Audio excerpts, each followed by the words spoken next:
Good day, YouTubers. Welcome to my channel here. Just going to do a quick video walk around on this 45 Chev half-ton short bed build I got going on. Been meaning to do this for a while, but you know how it is, time and patience and doing videos and uploading and whatnot. But I figure, you know what, it'd be good to do a couple, maybe help some people out, as I've got so much good information on builds and sheet metal work and engine work and you name it. So little history on the truck. It's a 45. I got it out of northern Saskatchewan about 2, 3, or probably 4 years ago, and I sat for a while, and I finally got to it about a year and a half ago. Virtually no rod on the truck. It had a nice straight box on it, but no fenders. So I found some fenders. Took me about a year and a half or so to find fenders and a tailgate. The rest of the sheet metal was clean and straight. The cab had, like I say, next to no rot. The cab corners, the floors. I did 2 little patches on the floor area right in here. 2 small patches on one side. That's it. Even the wood supports that were in the structure here were all still intact. It's crazy how clean it must have been kept in a dry place.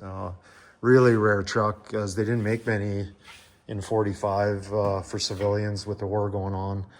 So yeah, it's pretty cool. I'll post pictures of when I got it and when I started on the frame. I got everything documented with the Mustang 2. It's a Heights kit, the install, and then I boxed the frame and to the back of the cab, and then I carried on a little bit to the diff. You can see there, and I used TC total cost leaf spring kit for the rear and the shocks, and doing a 69 Mustang 20-gallon tank. I'll do a quick video on that install too. I started already notching it, and I got some clips of that I'll get put up.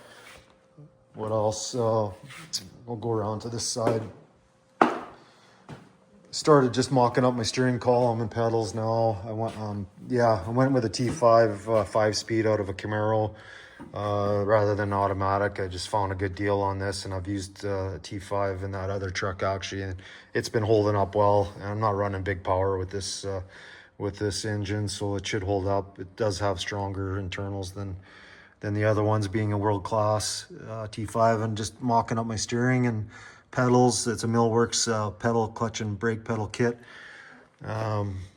Doing buckets. I was going to do a bench. I had a bench out of a junkyard, out of a van, and then I had some S10 buckets. They're too tall, so I found these TMI classic low back buckets. Really good price out of Summit Racing, so I'm going to use those. Maybe do a console if I got enough room, and my e-brake in the middle. Windshield, I'll do a windshield install video too, and some tips getting these frames apart. There's a real pain without wrecking the thing. I was lucky I was able to salvage mine, because the repops are crazy money. So I'll do a video on that coming up. And I did a 327. I had this one laying around in pieces. I ended up putting a 327 in that truck, the same spec. They're L79 model 327, so they had 11-to-1 compression back in the day. Factory. It was pretty crazy. 350 horse, just screamed to the moon. So when I did that 327 in that truck, I ended up with two of them.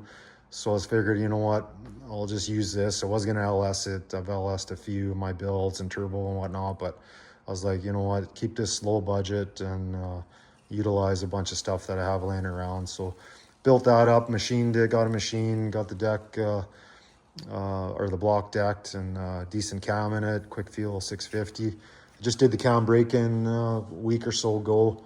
Before I put the cab on, I made up a little control panel just to monitor everything, and did the cam break-in. Everything went good. So what else can I tell you? Yeah, I'm making up some toe boards there. The factory floor and toe boards is really good shape, but I don't want all the holes, so gotta make up some floor pieces. And yeah, that about covers it. I did blast the firewall. Was pretty scaly, so I blasted the firewall, and then most of the inside of the cab I blasted as well. And of course the bottom of the cab, it's already primed and coated, but this was all full of a bit of scale, so I figured, you know what, usually I always did do the whole total inside of the cab and the dash, but this one I'm going to leave the dash. I just put some satin clear on it and just keep that original patina as much as I can. Same with the outer sheet metal, keeping the original patina as much as possible.